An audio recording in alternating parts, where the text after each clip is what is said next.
In this video, I'm going to show you how you can unlock the new hero skin, the Portal Buster, this one over here with the golden helmet and the golden garb. Now, in order to get this hero skin, you have to complete a Lost Legends challenge, specifically the one for this month.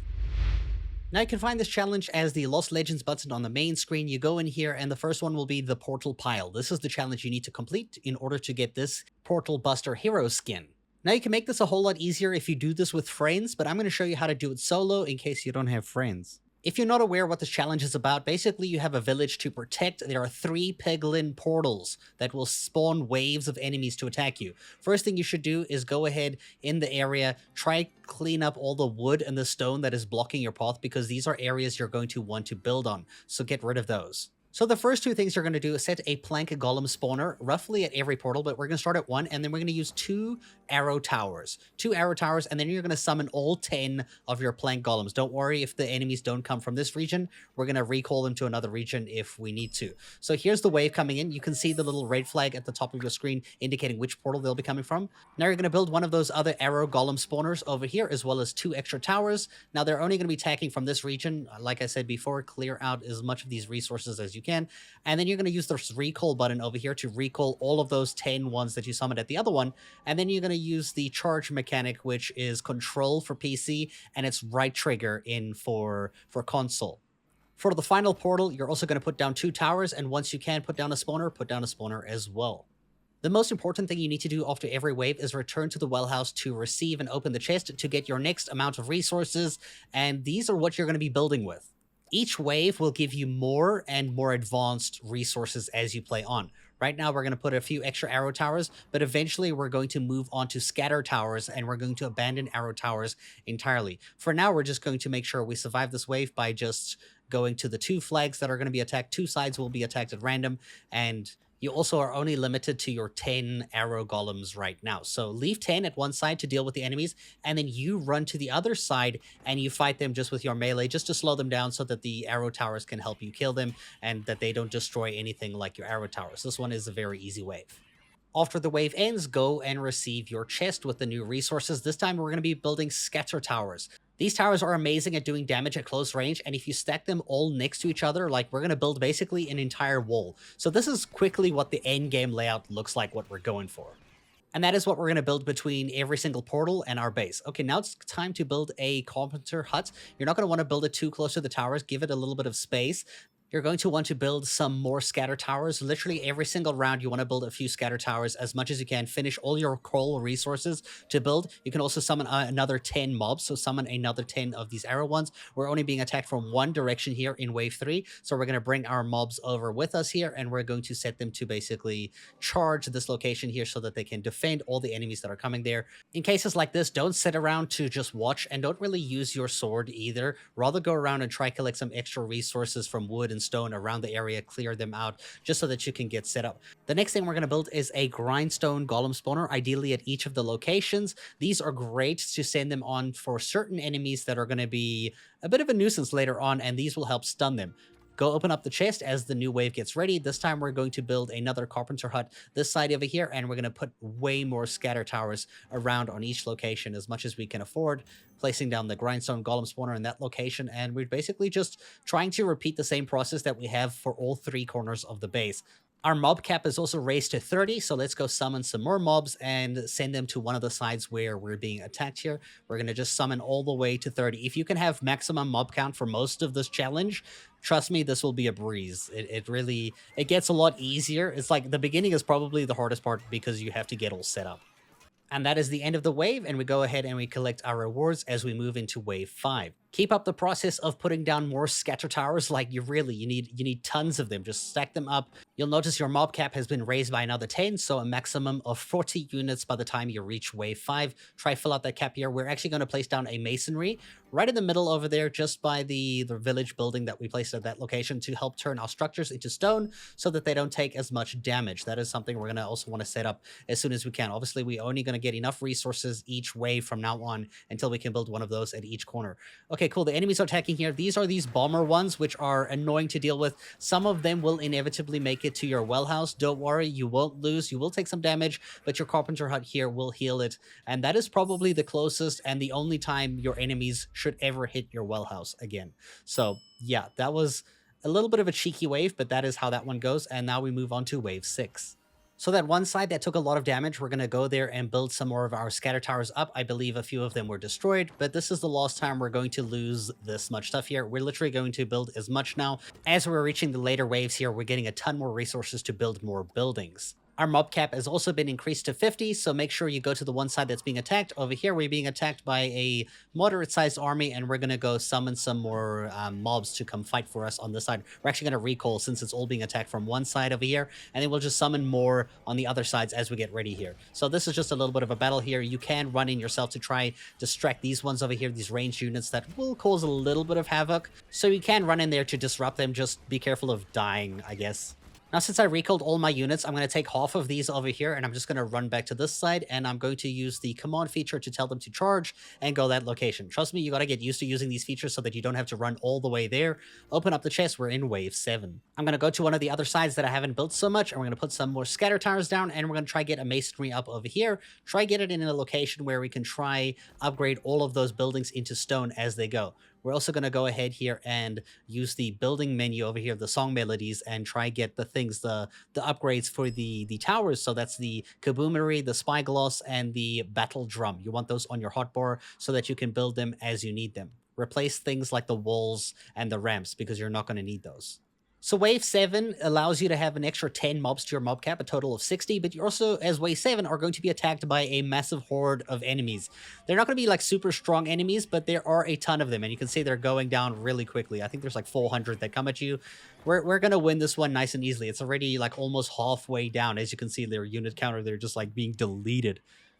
I recommend you to check all your different sides because some sides will be able to manage the attack effectively, but other sides you might have to step in here, spawn some more units just to kind of like throw them off, build some more buildings, some scatter towers, and just keep up the pressure on them so that they don't sneak in. You don't want to only defend one side. You can see on this wave, you're actually getting attacked on all 3 corners. So you need to make sure every single side is doing good. Like this side over here, they managed to sneak through again, but we'll definitely build more defenses for this side as we go on. And that is the end of wave 7, and now we go loot the chest and move into wave 8.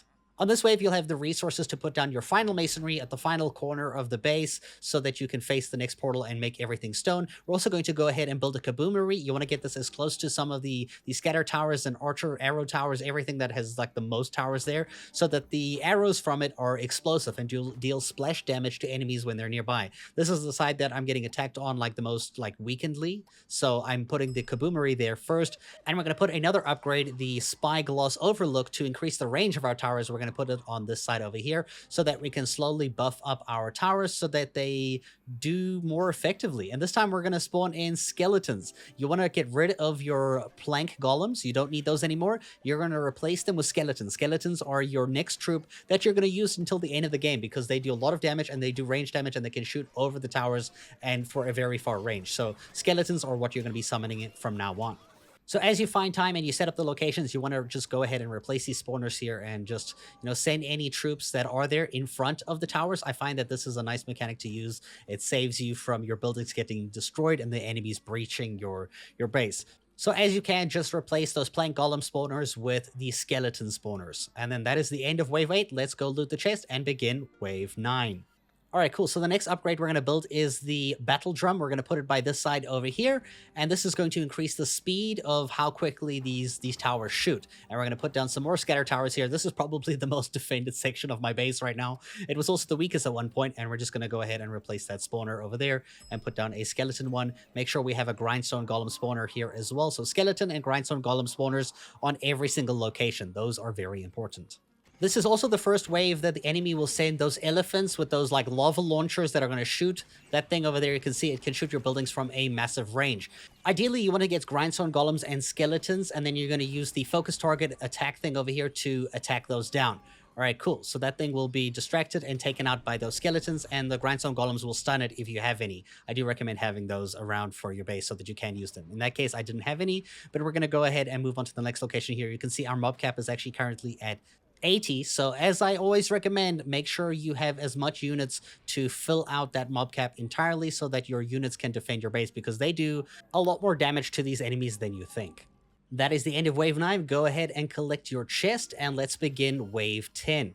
All right, cool. So we're going to repeat the same process. We're going to place scatter towers as we can, but we're also going to place a battle drum on this section here that doesn't have any buffs for it. More scatter towers, and we're going to really ramp up that defense. Like I said, scatter towers until you basically run out of resources, and then keep your mob cap built up. It is going to go up to 90 this time, and just make sure all of your sides of your bases are good. We're only being attacked 2 areas this time, so the same one we were here already. We're just going to go ahead and see what's happening. Everything looks good. We're going to send these troops into battle right over here so that they can go ahead and fight. Make sure you do this at all sections of your base. Just send the units to the front. Trust me, it's just like, it just works. It's a strategy that worked really well for me.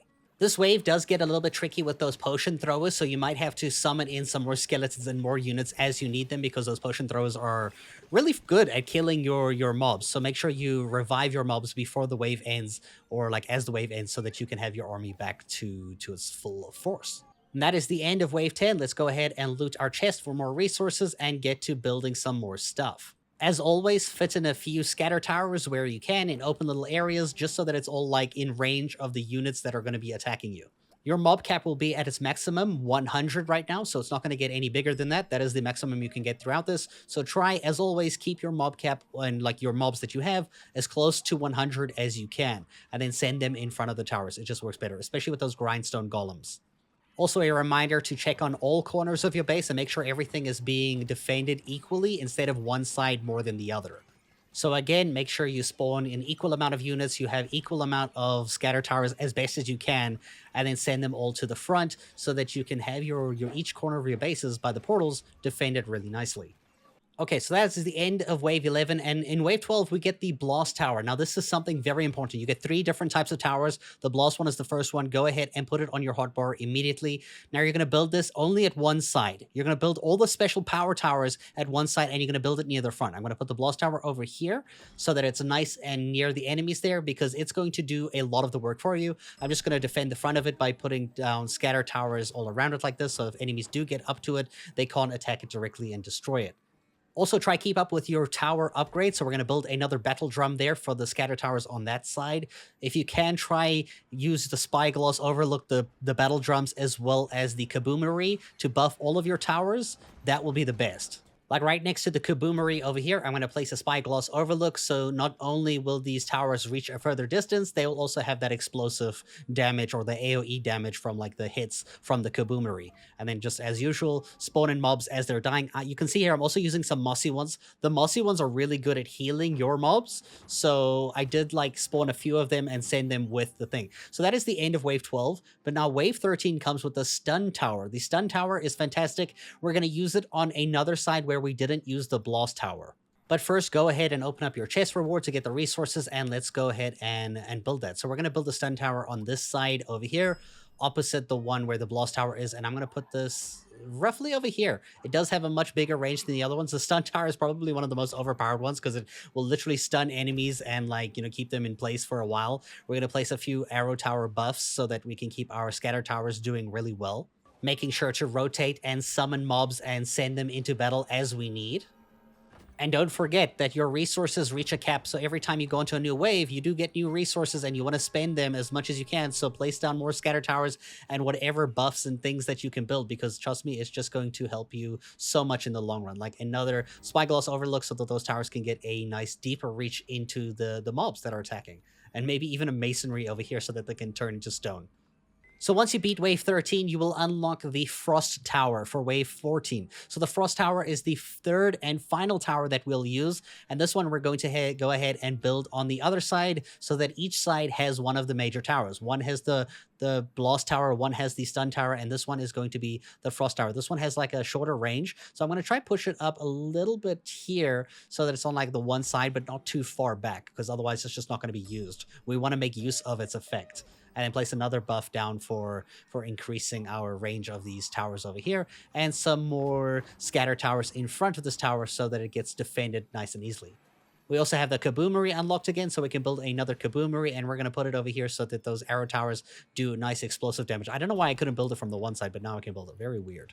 As usual, make sure you have enough mobs to fill out your mob cap of 100 and send them into battle, especially these grindstone golems. They do a lot of work, especially to these enemies and keeping them stunned. Other than that, it's an easy wave. Go ahead, collect your chest and your resources. With all those battle towers around your base now, you'll notice that it's really easy. At this point, you'll unlock the warrior spawner. It's not super necessary. I did build one to try it out, but it was completely useless. It's too expensive. Make sure you build more of these buffs. Like we're going to build a Spyglass Overlook over here to reach some of these towers so that they have the battle drums, the Kaboomery, and the Spyglass Overlook. So anything near here gets absolutely destroyed. And then make sure you place down some more scatter towers. The more, the better, right? And then go ahead and summon some units. Make sure you're close to that mob cap. And I'm going to actually take a bunch here because there's too many on that side, and we're going to move it around this side.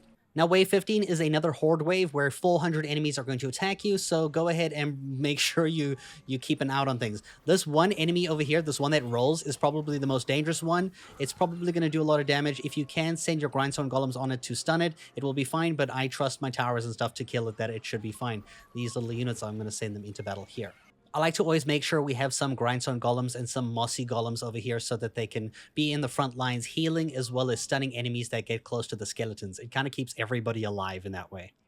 And that will be the end of the wave. Now you will unlock the firsts, so those like special hero characters that you can use. But what we're looking for right now is the Protector Tower. Put this on your building menu here, because the Protector Tower is actually going to negate those lava launcher bombs, right? You know those elephants that shoot those lava things? They're going to be appearing a lot from now on. I recommend putting them right in front of your scatter towers. They do have a very short range, so just put them in the front there, so when those lava things do come across, they just get destroyed in midair, which makes those elephants basically useless. You want to try put 2 of these towers in front of all of your different areas. As a reminder, you can also deal with them directly by grabbing some of those grindstone golems and the skeletons and making them focus target on those elephants so that they're not shooting directly at your base. I'm also going to build a few scatter towers here just to try keep them distracted at shooting at things that aren't super important. It's like the main base. And of course, placing a bunch of upgrades down to keep them everything going really strong. I'm going to place another protected tower on this side of the base here in front of all those towers, and this is going to be nice and great for defense. You are going to have to find yourself having to command troops to take out these elephants, because if you leave them ramping too freely, they will take down some buildings, and you don't want them to take down important stuff. So make sure you do deal with them directly and rotate around the base so that not one side is getting more destroyed than the other. We did end up losing quite a few units there, so I'm going to summon more, and I'm going to send them into the front lines again. Make sure the front lines are stocked full of troops. And that is the end of wave 16. Go ahead and collect your chest and the resources, and this time we're going to go build a spawner here for the firsts. I'm actually going to use the first of stone, and I'm going to place the spawner down by one of the sections here. Ideally, you want to try to send one of the firsts into the front lines of each section, and I also tried the warriors, but as you can see here, it's too expensive, so I just kind of gave up on it. Again, with this wave, you want to make sure you build those protector towers in front of your base here, so it protects them from those long-range, lava bomb things. Trust me, this is going to make a huge difference towards these next few waves, where it will really test your strength of your base. So our first of stone spawner is ready. We're going to go ahead and spawn one, and we're going to send it to the front lines there to go, to just do its thing. That's the end of wave 17, and we're going to collect the chest and move on to wave 18. The next first spawner is the first of diorite. I'm going to spawn it at another section over here, and we're going to use that to, I guess, send it into this battle on this side over here. We're going to build another protector tower on this side here by our blast tower. Make sure each side has 2 protector towers, ideally, so that none of those projectiles can really fly over and hit other sides of your base. Ultimately, your job now is to make sure your mobs are at cap, and you're just sending them to the front lines. Send a variety of them, a few mossy ones, a few grindstone, a bunch of skeletons, and then just keep that up. Our first of diorite one is ready, so we're going to summon one, and we're going to send it to the front lines over there to basically distract and just do whatever. This side of my base is getting hit quite hard here, so I'm going to build another masonry to turn all of these structures here to stone, and we're going to just build some more defenses around this little area here to keep this nice and strong. Like, this side is really strong already. It's just like they're attacking at a weird angle. Just make sure you keep up your mobs spawning, like those grindstone golems and the skeletons, and go ahead and send them to the front lines. And that is the end of wave 18. Go ahead and collect your chest, and let's begin wave 19. I'm going to build a spawner of oak here at the one side of the base that we don't have any of the firsts, and we're going to send that in once it's ready. But first, we're going to run up here and see what other upgrades we can build. And I'm going to place a cheeky battle drum right in the front there, because I've got the resources. Why not spend them and put down another protector tower over there so that those don't get destroyed by those lava bombs. Our first of oak is ready. We're going to spawn one in. We're going to take it, and we're going to send it into battle. I'm actually going to send it to attack those elephants at the back. Those ones are going to do the damage to your base, so you're going to want to deal with them the most. And we're going to actually build a protector tower over here too, because this I see is the area where they're shooting at, right over the base. As usual, you can help here by grabbing some of those grindstone golems and the skeletons and sending them to attack those things directly, keeping them stunned so that your towers can shoot them, as well as your skeletons. If you look at my defenses right now, this looks terrifying to try attack. Like this is amazing. This is honestly, I could probably stop doing anything and I would still win, but I'm just obviously going out of my way to just guarantee my success and keep spawning in units and, you know, skeletons and stuff. You'll see here, they're shooting those lava things in the distance, but they're getting like destroyed before they can even hit the base. So those elephants are now completely useless against those protector towers. Don't slack on those protector towers, because if you don't have them, you're probably going to lose half your base if you don't deal with them directly. All right, so that was the end of wave 19. Now we move on to the final wave, wave 20. Now you just have to kill all the units in this wave and you will win and you will get the skin. And luckily we can fit a Kaboomery right in the middle of the section here, just further buffing as much of those towers as we can. I'm actually going to go ahead and place another protected tower on this side over here so that they're literally all just covered, and we're just going to build a few more scatter towers. Honestly, right now we could probably wait it out, but I like to just, you know, build more than we need because you'd never know. And also maybe another overlook over there so that they can shoot further. So this is quite a big, massive wave of enemies that they send at you. So just make sure you keep your mob count up. You can see they're dying faster than I can summon them in, and just keep sending them right into the front lines there. Use some healers. Trust me, you're just going to want to keep them busy, keep them like, you know, fighting stuff in the front there, and you should win. Your towers will kill them. You just have to try delay them by using your mobs that can also try damage them, but delaying them is your main thing you want to do here. You can see we cleared out this whole section here, and we're going to send the rest of the skeletons after that elephant in the far distance, and we're going to go check on what the other side of the base is doing. I actually haven't checked on the side at all, and it looks like they're doing great. It looks like there's no problems here. However, this side might need a little bit more extra units to go summon there, so I'm going to just summon a bunch of skeletons. They will immediately start shooting over there at the mobs that are close. Let's just summon a bunch of them, as many as we can, and they're just going to clean out the entire enemy there. And then we're going to send them to the elephant right in the back over there. That's probably one of the last units we need to kill, and then that should give us the victory. That's actually the last one we're going to kill right now. And it's going to die, and it's dead. And that is how you can beat this challenge, the portal pile. I hope you guys enjoyed this guide, and in order to claim your skin, you'll see here it says you've unlocked it. Just press R. It will take you to the marketplace, or whatever that button is on the console you're playing on, and in the marketplace it will take you immediately there. You just click the download DLC button and you will get your skin to use. It will show up in your heroes and mounts selection over here, and you'll see it has like 2 diamonds as, I guess, like a skin that you earned the reward for, and you can use it in the game. I hope you guys enjoyed this video. Good luck with your challenge, and thank you so much for watching.